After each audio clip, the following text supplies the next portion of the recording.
Mais na poko babi Ken Piana au filmé au quotidien vérité na robomba te balobi edi badiata betio bambata a panzi caméra na. Vieux c'est mon vieux. Batunda ba ningi ka division place batu basanga ba de gros finga moi sinae. Na tika la finga nana boduga te pe na ko finga nana boduga jamais. Problème exacté de l'autre côté est-ce que oyebi ke sangone panza na ba edi badiata betaki. Mais ça bato ba créer ba base bazoluka na ba polémique ba cha polémique place polémique exacté. Fallait va rappeler petit papa chéri. Oh tu les gars ba polémique za mascarade ba kosa biso. Fallait na papa chéri ba sola ba chaque jour na téléphone. Si papa chéri ne l'avait pas fallu que reverser tes que tu sois là pour faire la kokima héritier kokima. Vous avez pas parce que bango bazala ba complexé na yo.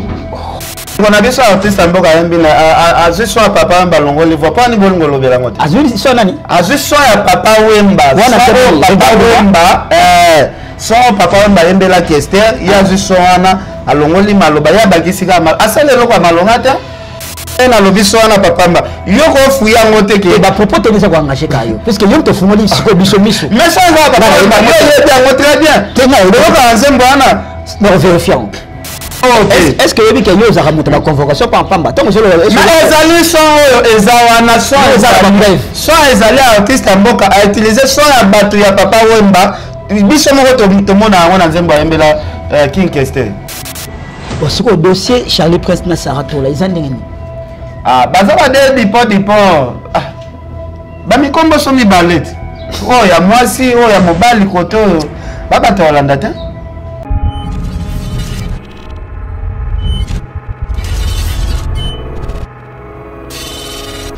Bonjour, bonsoir chers internautes partout dans le monde. Bonsoir dans la émission Tolobela yango émission Tolobela makambo tali ngai makambo tali yo. Lelo naza vraiment na esengo lisusu ya kozala susu na plateau na ngai na moko ya bapandisango ya munene ya mboka na biso na kombo ya Ken Piana Makizembe mona mayele fimbo na fimbo pito pale ndenge bini mobengela kaye lelo tozana Ken Piana pourquoi tu écoutes la Ken Piana pour na tout beta les solo et actualité ebele et totambola tout ton tour ya ba artiste musicien na biso ba lobi Ken Piana mito ça divisé ou mieux régner ya artiste musicien ebele puisque yem ta panzara sango na bango. Docteur Jésus, oh, je viens chez toi.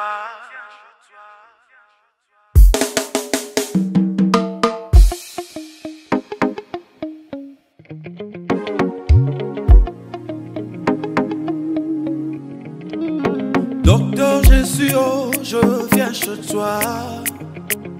Car dans mon chaos, je n'ai que toi. La médecine m'a déçu, oh, il n'y a plus d'espoir. Là où la science a failli, oh, il n'y a plus que toi. La coutume m'a déçu, oh, Jéhovah Rapha.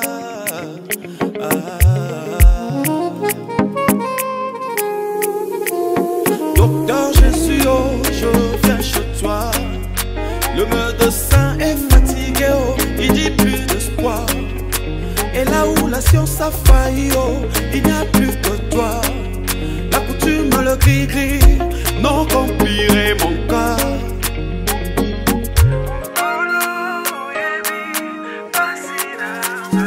Yondo yebi papa siamo temanangai. Basusi pe maladie azotunanga. Oyo mokili ekoki komonate. Atape moni ekoki osungate. Docteur Jésus, oh, je viens chez toi. Kolonga yoyo na ye.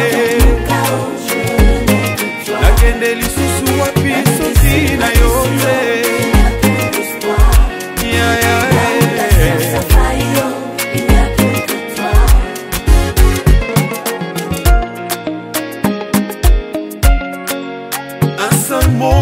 C'est les médicaments qui peuvent guérir toute infirmité en moi. Je crois que tu es capable de guérir un corps meurtri et de rendre la vie à Lazare décédé. Docteur Jésus, Kolonga yoyo na ye. Nakende lisusu wapi soki na yote.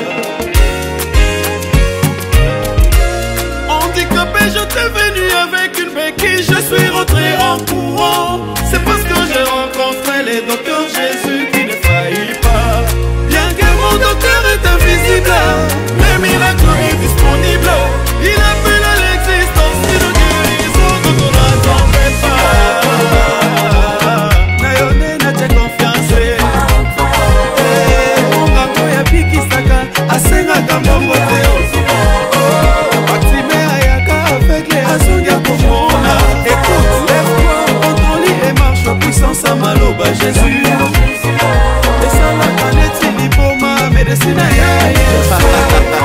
Ce qui t'aime de tout natana. N'engagez pas soit casse moelle. N'engagez pas nayo. Masonga lolenge moko. Asalite na monate akotika la beko dalade. N'engagez pas nayo. Masonga mamoko pamba. Asalite na monate akotika la beko dalade. Jamais.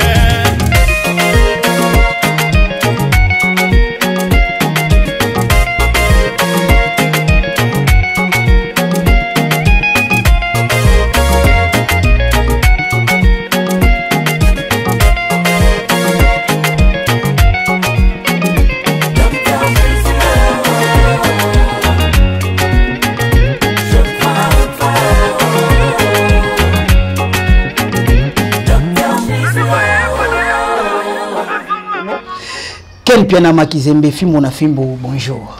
Ouais, bonjour Christian Siko. Bonjour na maman Side Jimampata. Bonjour prophète Emmanuel Dodi. Prophète Moïse Kabodi na pesi bambote. Basali ya Nzambe nyoso tu. Ya ba religion nyoso tu na pesi bambote.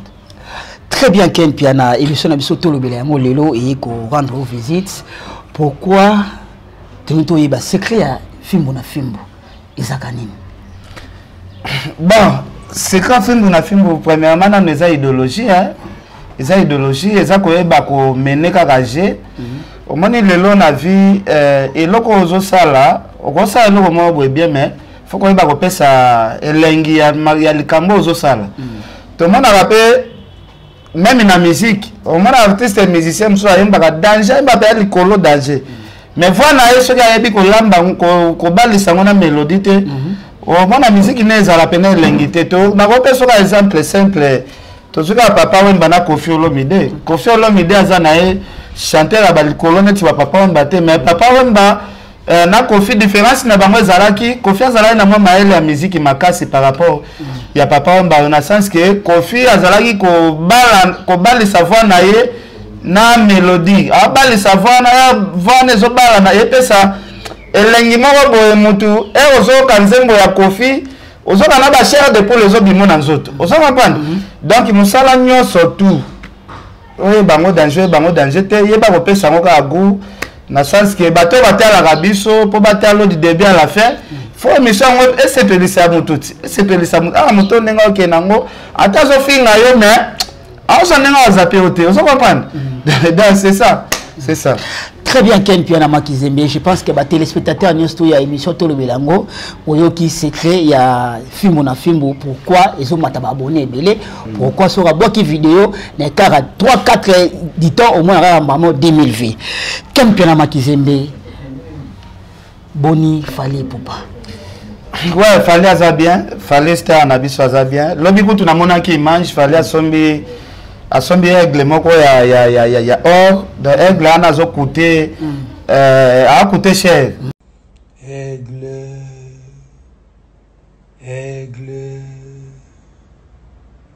Aigle encore un autre cadeau, un autre aigle. Et laissez-moi vous présenter mon aigle royal, un véritable bijou en métal sculpté. Roi des oiseaux, seul à pouvoir fixer le soleil, net in a film. Et on les dit immortel. Message.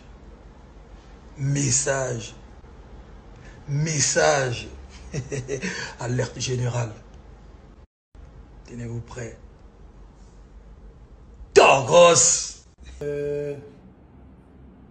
Aigle.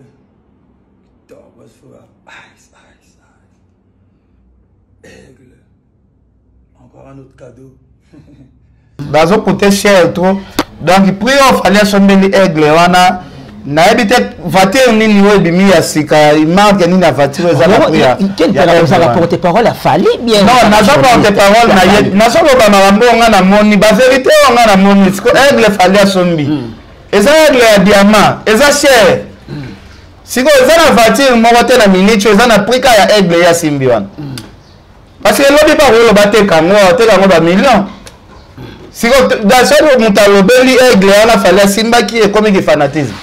Mais aigle fallait assommer ça cher mais fallait pour pouvoir lobby ba musicien batikali na poto pourquoi concert à Bexi bazoya ka $200 à chacun ya ngomoni reso ba musicien batikali mais assommer aigle cher ndenge nini afota ba musicien ba kima ba wera ba kenda sa le maki wana ba faire ba J3 ba musicien nyonso ba JDT ba Bill Clinton ba mapeza la salaire on bato ba fongola nzela okima peneza ba masa na biso bakenda sala le maki bangonde ba kimia minene ba voni kim bato pena ba laksa bato ke foko kima bango wana mais ba bili kopa wana ezaki likopa batebele fallait batika na poto ba misu bazo nkatika bazo ba bino sikoyo bolinga bo condamner ba artiste musicien ke to moni ba mise ba kimi mais besoin bateke pays na biso eza pe pays moko to vivre na bagale mais Billy Saint-Lobe on a ba vidéo ya Billy Saint-Lobe ke bato misu ba ye wana ba yebi masolo ndi wane ko tonga aigle yo ozoloba tolinga eboule biso tout ozongi na ba regret mais surtout oso lobby nazala ba audio oyo to wana ko tonga aigle biso tout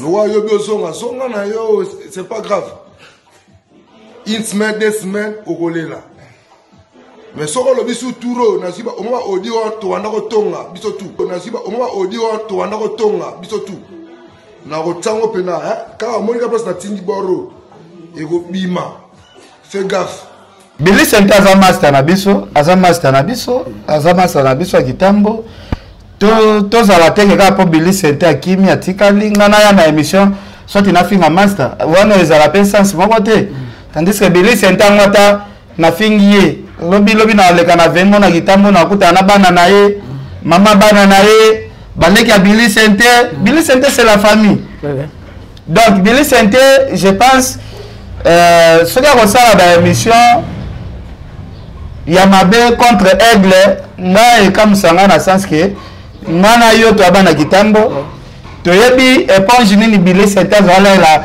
na avant que ta chefali yo yebi ezalaki ya mabo Billy Saint akoya pe shebino lingafa na kiti na bino to soba akenda kuna biso emso kincheko ezalaka te atika kincheko donc Billy Saint a master na biso azande kona biso dato kolinga te to ba mabe na azande kona biso fallait amemi poto amonisi poto azala reconnaissant donc par rapport à via outil nango oya bo Billy Saint afandi Billy Saint sur la moto ke bele wende no chebi soma enzo bimate et bon Billy Saint repasser la mola tete wende ya yo bi chebi so kuna bakata biso kurakala donc fallait o amemi atike na mboka lumière azala yo yebi babilamba Billy Saint koto yo yebi o koto mwana lo babingeza très bien quel piano mais siko yo bato ba olanda biso balingi bayiba est-ce que pas fali au bénéfice ranine aux avana salaire pas fali pour pas plus que façon au défendre la fali façon au côté la fali façon au bundé la fali est-ce que aux avana salaire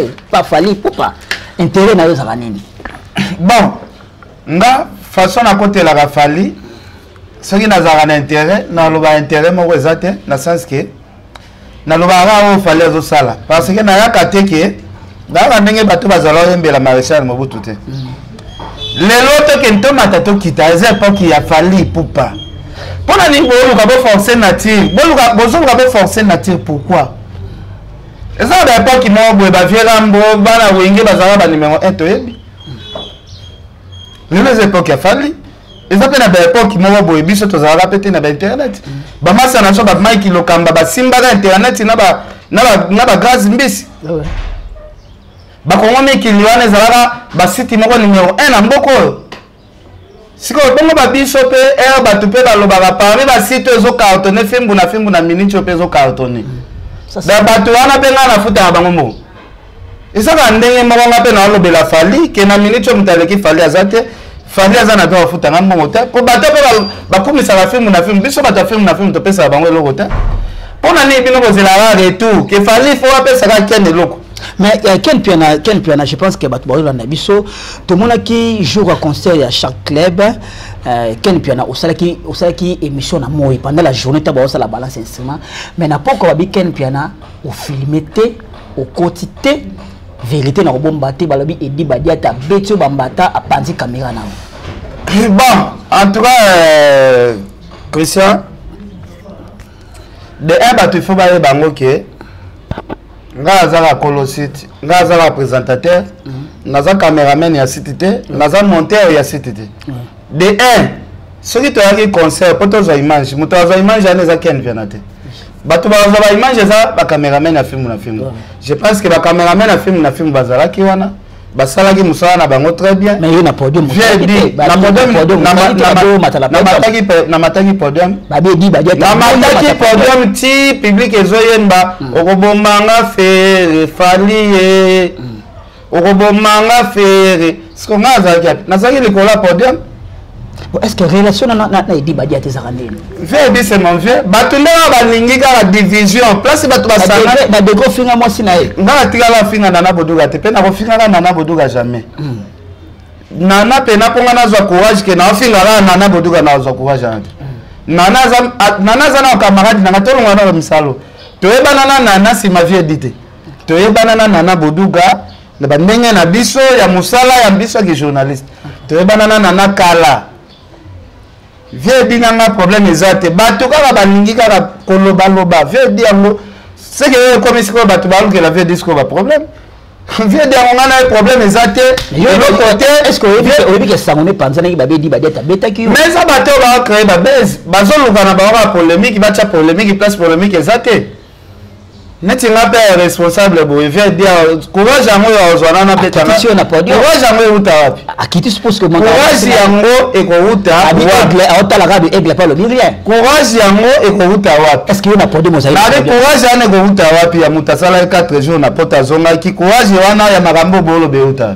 Très bien, Ken Piana. Je pense que les téléspectateurs cette émission va faire plaisir à Zozo Luanda, Pati Luanda, Blandine Luanda dans les États-Unis, Bristaline Mwamba dans la Suisse, émission ça la plaisir bongo na Yemoko Rachel Ray mon privé partenaire, Rythme Licho moi Sikolo Mobali émission ça la plaisir bongo na Fallon Moussassa na Ornella Moussassa, Ken Piana Makizembe, journée il y a les 13. Ezaki journée, ezaki reconnu, ezaki concert, il y a Papa Chéri Ami Lobela qui bien avant. Mais tout d'un coup Fali pour la poto à préparer voyage, il n'est pas pour quand même journée.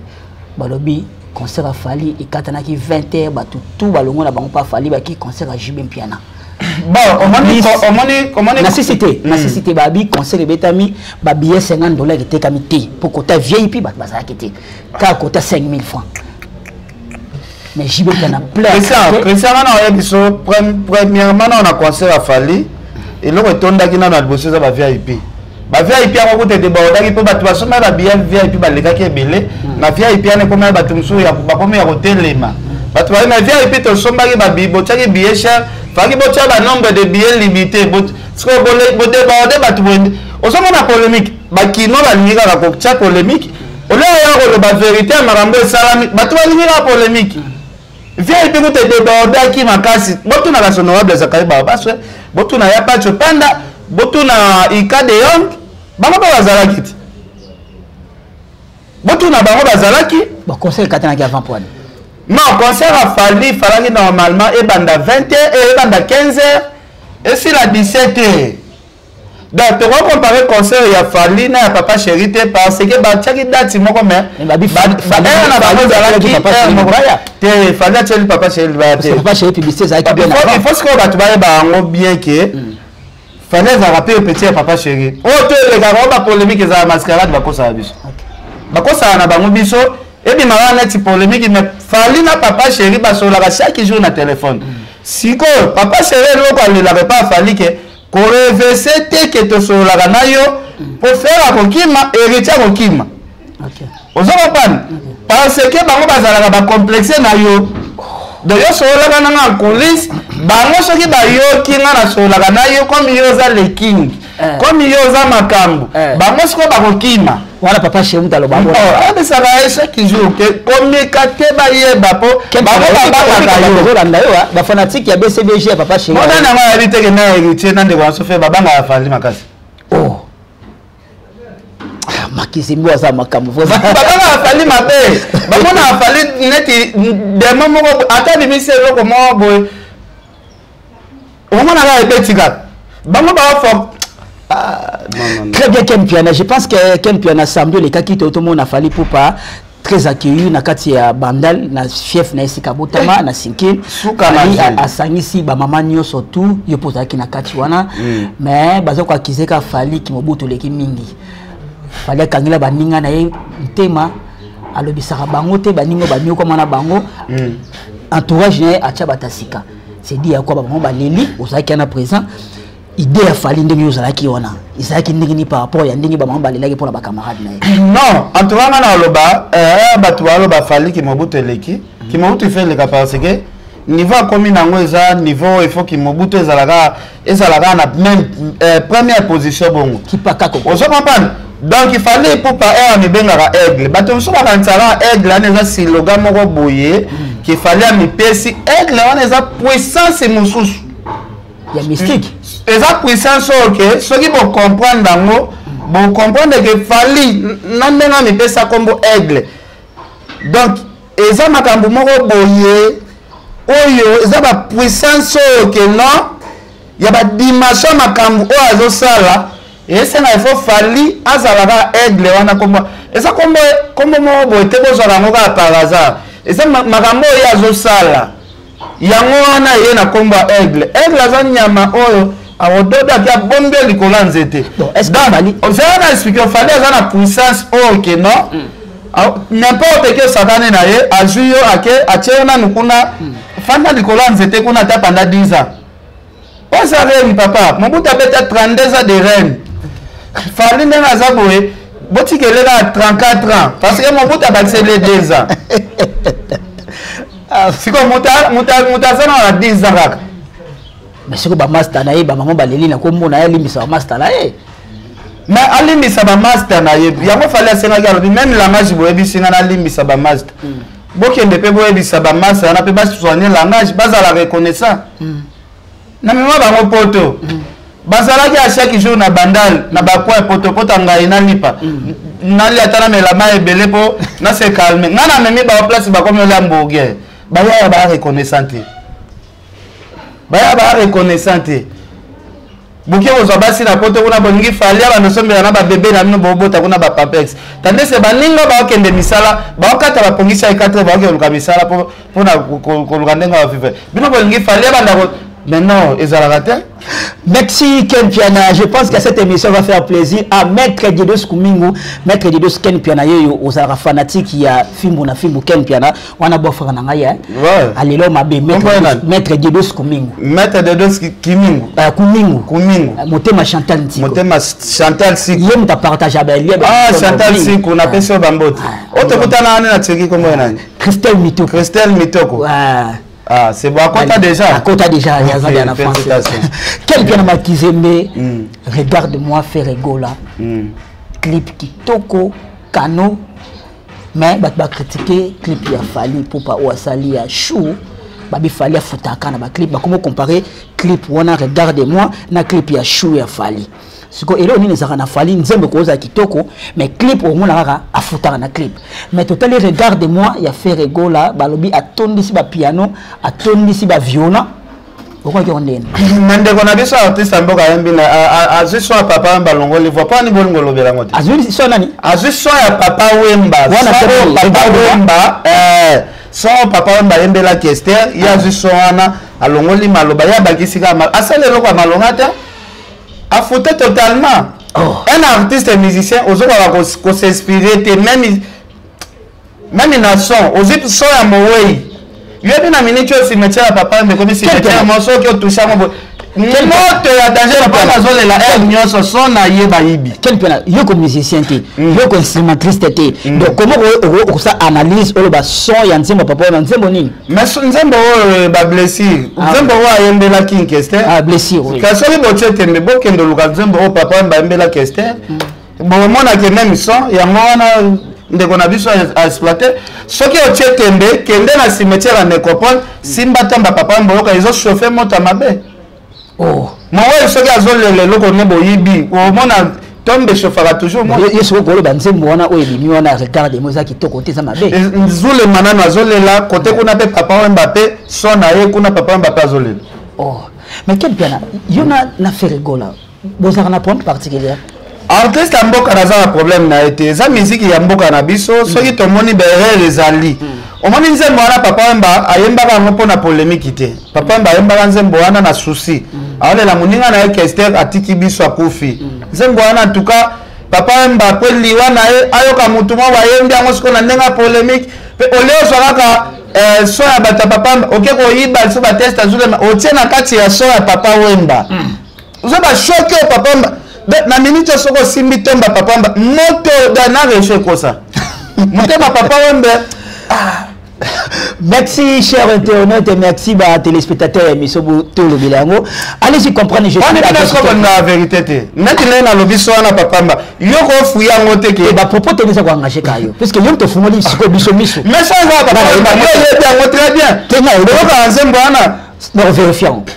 Na vérifier. Na vérifier parce que yo te fumoli parce que yo oza musicien ti, oza instrumentiste ti, obetara ni guitare ni yo kité ba musicien na ye moko bato na ye moko ya sima ya sima balobi biso to betité da leader na biso découvrir baswana na ndenge na e kasi babeti te baza raison et ça biloko papa Wemba et ça papa Wemba betaka mona milele quel plat toujours mona ngo to moni clip na ye atie bato ba viola bato ba betaka kasi ya mona papa Wemba abetaka ba milele na nyonso to babimiana baza ya esthétique ya clip te merci cher internet kana ndela esthétique ya clip te yo ko comprendre papa Wemba abetaka na mindele ya yebi ke papa Wemba bato babetela biloko wana eza mindele azuma mission na kati ya clip akotiliser ba mindele na yeba non to tonga mamuke bon caméra non Christophe Smile Kata osana problème na faire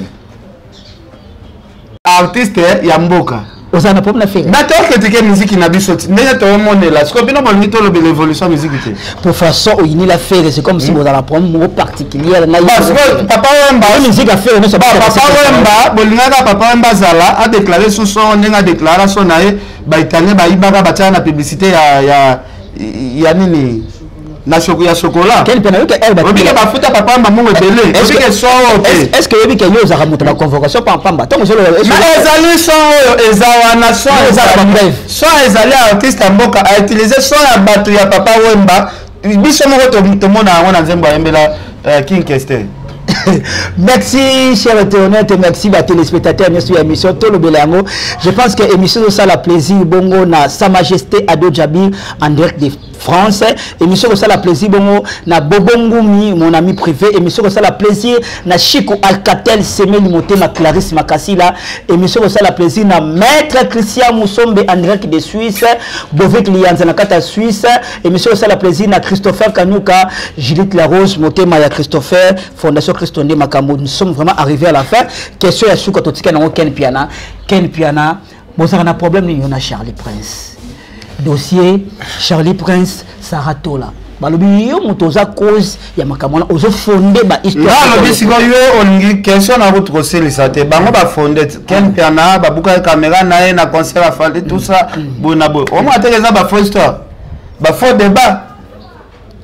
Parce que bango ba monaka pour bazwa succès il faut kombo nanga balo mais bango pe lobi ke nami ba sa pole lumumba ba yebi ke bango bazoluka succès bango pe ba mona na émission na yo ozotia la miniature na Sarah papa na lobi na ozotia miniature parce que baza bato yo na ebitende to mona o dernièrement ezalaki na répétition ya Fabregas na kati ya rap na showbiz ozo kengela Charlie Prince na caméra ba Ken Piana ozo kengela Charlie Prince na kengela te mana ye na zolobela vis-à-vis que za ba journaliste ya TV ba yo bebisa na lo ba deva bango nyonso na lo ba yo la sima caméra te on a kei bango ba tika lo sala émission na France Temal ya ko bomanga mais nga na zalaki wana bakangi minoko na ba finance ba bébé mo na kata sa oh to ba ni bango ne ba bangaki yo siko elaxini ponga na alo ba visa vi bozawa na caméra pe yo zabino bozawa na bozeli pe nanga na kei bon siko dossier Charlie Prince na Saratola izandengeni baza ba de dipo ba mikombo so mi ballet ya mwasi ya mobali koto baba to Holanda te ya solo baba to Holanda te. Très bien, cher internet. Ça t'a emboté. Oui, c'est profiter. C'est Angel Moussouri Makizembe. En tout cas, la PC emboté. C'est pour les Lumumba, vers les Zombata, vers Placide Ebio, Maître Diedos Kumingu. Diedos Kumingu, en tout cas, Bambote, en tout cas, Mbote na Batutu Valandi biso vraiment merci na yope. Donc merci. Merci les téléspectateurs de cette émission Tolo Belango. Je pense que l'émission le sali plaisir na batonio surtout balinara ken piano makizembe. Batonio balinara ken makizembe bo yokendenga bimisi ba vérité ba propos tenus eza ko engager ka yemoko ken piano fimbo na fimbo pito pale. Je pense que je suis vraiment arrivé à la fin de cette émission. Ce que bomoni émission et puis si pas si bien qui sibino bolimbisa biso s'il y a des suggestions, il y a des remarques beaucoup na biso tozana opération abonnement. C'est-à-dire tant autant de vidéos, on sait pas la vidéo, comment ça n'a été, on s'abonner, on liker et que ça la biso peut bien. Il s'agit de partager les liens et que ça la biso bien. Na commune Souka, merci na Eric Ntiko ou assistant qui biso lolo. Merci lisusu na mon ami privé Tony Issa. Merci lisusu na Dortalov, merci na unité centrale Mobimba, Olivier Asingalembi, Dadi Papula, John Kianda, les Vecha Panampoi, Moninga Ranson Yakala, Cordon de Baba. Merci Nabino, je suis vraiment arrivé à la fin de cette émission. Merci sous la réalisation à Christian Soumaïl Maboko Trépied ou à Pessanga Bileng te Soumaïl te le barassou ni tant au Katara. Chikicha, tcha tcha.